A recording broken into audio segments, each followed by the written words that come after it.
Hi. Hey, Hello. how are Hi. you? Good. I'm here with Donna. I want to say Miss Donna because I'll be sitting there like, listen, I got to respect my people, respect mothers in the community. And I'm a big fan of your daughter, Darula. And Okay. so I'm like, sitting there like, that's Miss Donna out here because she talks Yeah. amazing things about you. Um, and so I want our first question. I'm always asking this first question to anybody that is on this Power Talks, this podcast is like, who are you in community, right? What are your roles in community or even in, Mhm. community at large? Want to introduce yourself, tell us who you are, and we can kick it off. All right, great. So my name is Donna Seapoe. I'm actually, as you said, my daughter is in the arts, and she graciously volunteers me for things. So I appreciate the opportunity. Say it one more time. Yeah. It's funny that you asked about my position in community because I'm actually in the process of transforming or Mm. transitioning from corporate to more of a community based company. Oh. And I'm really seriously like right in the middle of this transformation. I've been in corporate America for like over 35 years. But back in 2017, I started a nonprofit and it's Mm. called the Vine Street Community Center. Yes, I heard it. And yeah, and as also known as the Creative Vine. Mm-hmm. Just to give my daughter that artistic and creative arm of the community center. So we started off just doing like some, simple community events like giving out food to the homeless, having some educational type seminars, for people in the community. And then my daughter would like, she was in charge of that whole creative arm with open mics and just having a space where people can come rehearse, film things, do art and all that kind of stuff. Mm. And it really was just like literally like right in her living room, which is her living room today. I Yes. mean, like really, like literally built a stage there and everything, and just started having events. Um, and COVID happened, and just like and a Mm. couple of other different events, and I just so the we just kind of like stopped doing stuff, and so we all went back to work. We were still working, in corporate America and everything, and then it was just this like, what, this is just not fulfilling. Mm. I am not doing anything for my peoples, or my community right now. Things are opening up, and it's just not in my spirit. I just don't feel like I am being fulfilling. I am just going to work, getting a Mm. paycheck, benefiting other folks who are making millions and millions of dollars. Um, but what am I doing in terms of living out my purpose? Which is to help Mm. and to serve. You know, so I said, you know what I'm going to do is I'm going to dust off that nonprofit because Yes, yes. it actually got revoked because of inactivity. No, It got listen, they revoked during COVID. So I was like, better I'm gonna stop. dust it off. I'm gonna dust it off. No. I'm gonna contact the IRS. I got to get this thing back moving, and I did. Mhm. So within 30 days, like in October, they actually reinstated my nonprofit status, and I was like, okay, God, Yes. now what? Now what?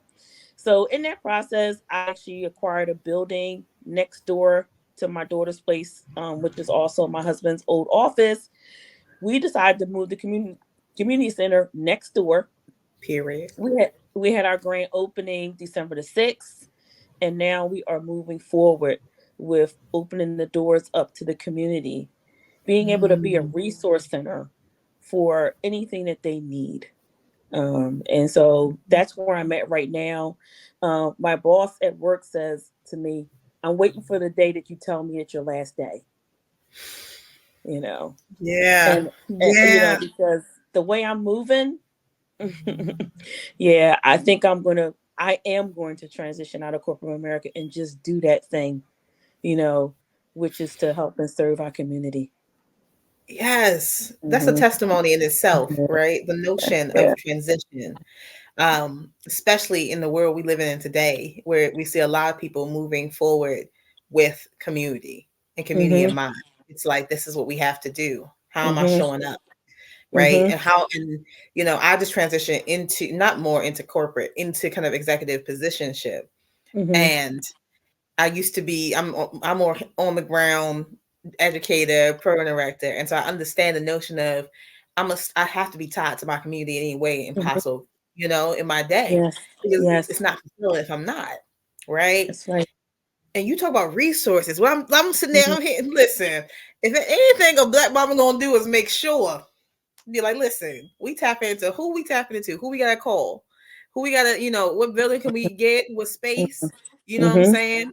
And Yes. to hear that is beautiful to hear, because it's a testament to the continuation of a legacy of Black and Brown history towards Yes. how we save the community. And so Yes. talk to me more about what y'all looking for in community. I might be, you might email from Clear Philadelphia real quick, like, hey, we gonna have to host the open mic or something there. You know what I'm saying? Absolutely. I listen, I'm working on an artist residency. Come That's on, going to be, yeah, I have a meeting with a young man this Thursday about that. He wants to do a 4-month residency in my space. come on. I've contacted Alcoholic Anonymous, and they was like, oh my God, we don't have any spaces in West Philly. Oh my We God, have no what? meetings right now. They all got shut down to COVID, and they were screaming and hollering when I called them. I said, well, I got space. Let's use it.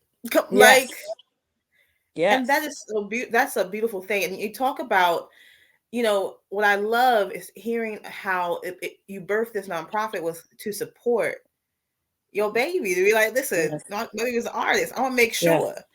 Can you Yes. talk a little bit more about the necessity for, community and especially parents to support their youth, their children in the arts, but also to Yes. provide space, to take space up for them?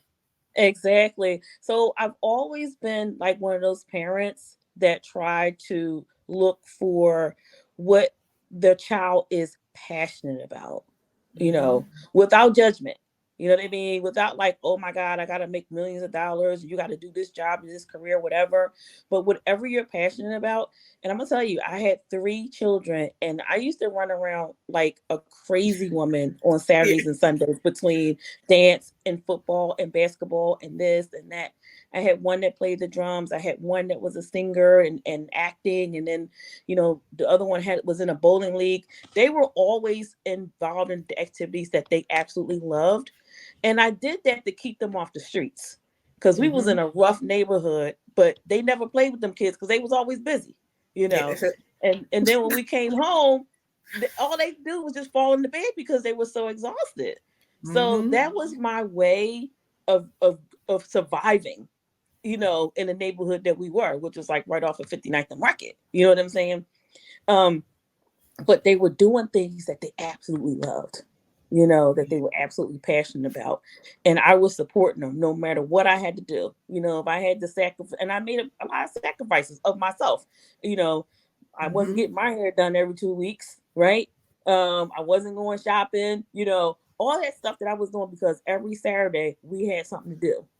And Hmm. if it wasn't that, then they went some type of educational activity. But it was always like, oh, I hear you humming. Maybe I need to get you over there to, the dance place. Yes. Oh, you beating on something? Oh, okay. Well, maybe I need to take you to some drum lessons. So what people misunderstand about children is that they all have talents, and you just have to figure out what it is and advocate for them. You know what I Mm. mean? But what I hear parents go, "Oh, sit down. You just bad." And it's like, so you need to sit down. No, why are they like jittery? Maybe they like, oh, you flipping around. I took them to gymnastics when my son was flipping. You know what I mean? So in other words, Mhm. like, look at it in a positive way, okay, and then get your child engaged in that activity, okay. And a lot Mm. of times it's not about money because there's a lot of free programs out there, okay. I used to look in the Yeah. newspaper every Sunday and look for free. I was like, okay, we can go to the museum on Sundays for free with a donation. Come We can on. go to Come on. the free library at 2 o'clock. They have a show. You know what I mean? Like, I was like looking for all that stuff, okay. And the other part of it is that if you have multiple children, please don't compare them and think and do one to the other. Like, Mm. please look at them as individuals. Don't be like, oh, well, your brother is doing this, so you need to do that. No, do not do that. One may be creative in their own way, one may be mathematically inclined. It's like different parts of the brain, right? Doesn't mean that you should like poo poo on their creativity. And lastly, you have to find different ways to educate your children based on how they learn. Come on. Okay. Come Yeah. on. Yeah. Not Yeah. every school is a fit for every child. Come on. Not every school is a fit for every child. And you have to figure that out. Don't just pigeonhole them because it's the school around the corner. If you see some creativeness or they have expressed things that they like, go find a school that matches what they like and what they can grow and be successful Mm. in. Okay. And oh, So and this each is one of something my about this. children went to three different schools because there was no one size fit all for all three of them because they had three different personalities and different Come what on. levels of learning. Okay. And I figured out what that was. Okay. So my daughter, she wasn't a math person. Okay. She wasn't a reader. But if I took five No. pieces of candy and put it on there and then subtracted three out of them, then she figured out what the math was. You know? Mm-hmm. So, but my son, he could just open the math book and just do the math. So that's the difference, right? So Yeah. I went an extra mile because she was more of a visual person, okay, than Mhm. somebody, somebody who could just open a book and just read. Okay. So I mean, I just like really kind of understand like each child as an individual and don't lump them all together and say, okay, y'all all gonna go to this school because it's convenient for you. Yeah, yeah. May not be And a that's good fit that's for them. important. That's You important though. know? What you're saying is Yeah. the support that we give our youth, especially our young artists, is Mm-hmm. so very much important because a lot of times young artists are in classrooms and they're visual learners, they're Mm-hmm. auditory learners, and we look over that, right? Exactly. Mm-hmm. And it doesn't stop with children. Right. What I love is that this community center that you built and made, right, is a home to show up for a bunch Yes. of community artists, right? Exactly. Yep. Um, can you talk more about? I've talked with like my own mother, my own family, and things like that about Mm-hmm. being the family member or even being a lover of the arts yourself Mm-hmm. Mm-hmm. and knowing the importance of how to show up for artists who are in your family in your community. I Yeah. think people miss that. Like it's not just coming to the show; it's reaching out and Mm-hmm. keeping in tabs with that artist in your life, and also keeping up to Yes. date for yourself on what art is happening. So, can you talk more about that? Exactly. Yeah. So I was a lover of the arts. I got exposed to it in high school. I went to Philadelphia High School for girls. Yeah. And yeah, so I was exposed to a teacher who took us to a live theater performance. And I just thought it was amazing. And it was one of those, it was like local theater. It wasn't like, Broadway or anything like that.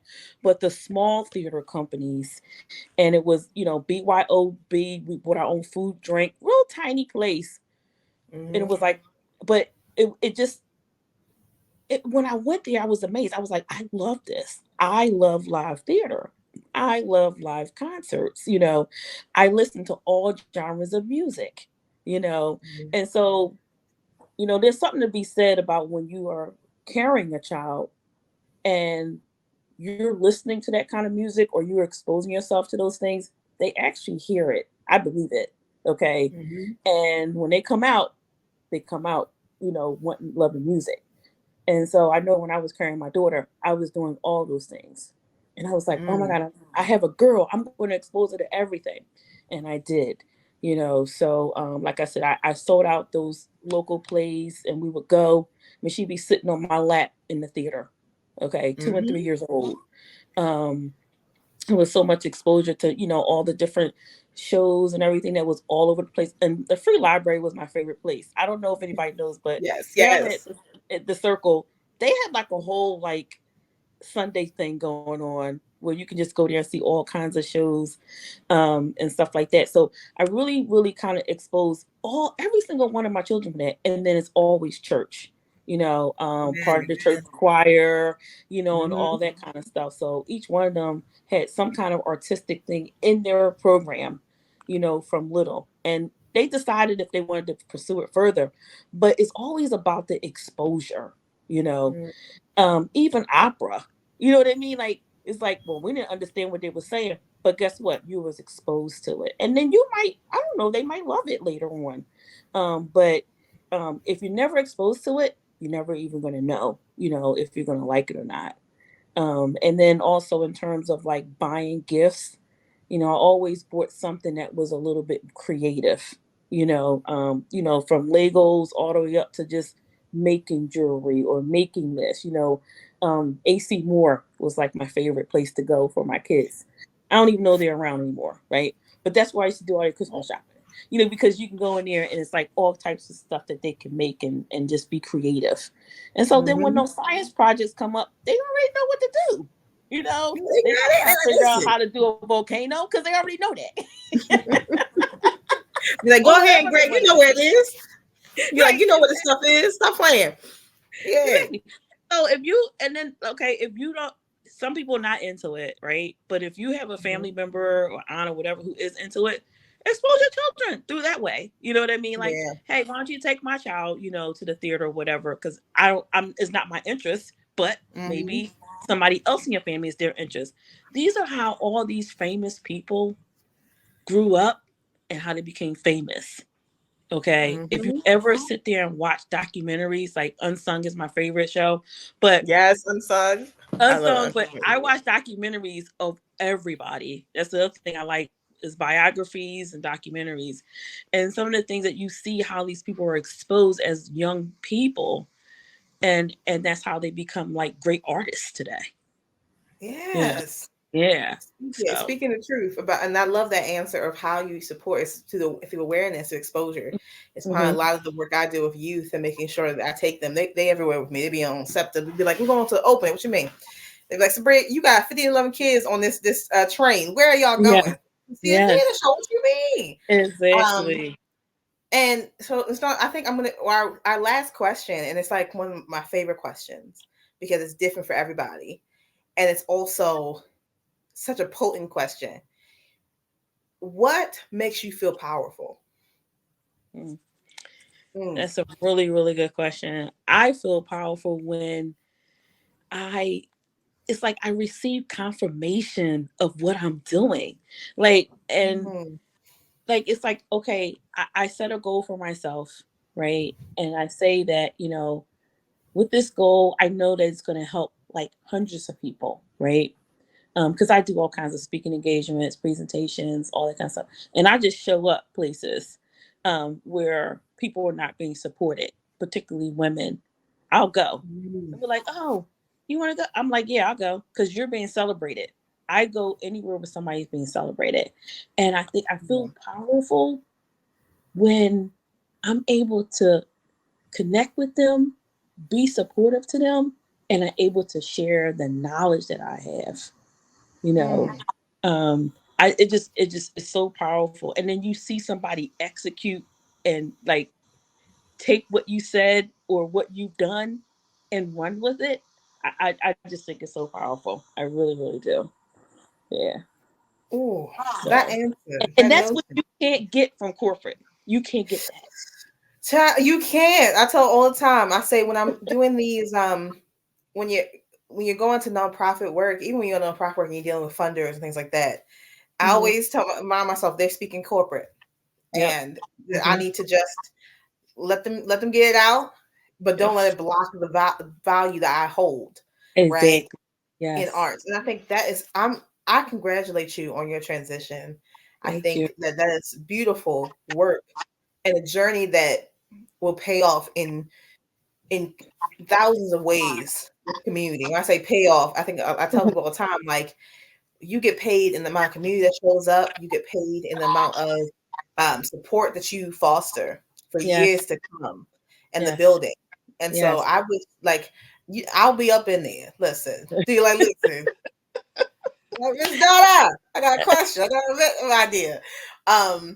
But thank you so much for coming on this power talk and for talking with us about the ways in which we show up in community, we Yes. hold space in community, and the transition, how Yes. we are constantly transitioning at every All stage of our life.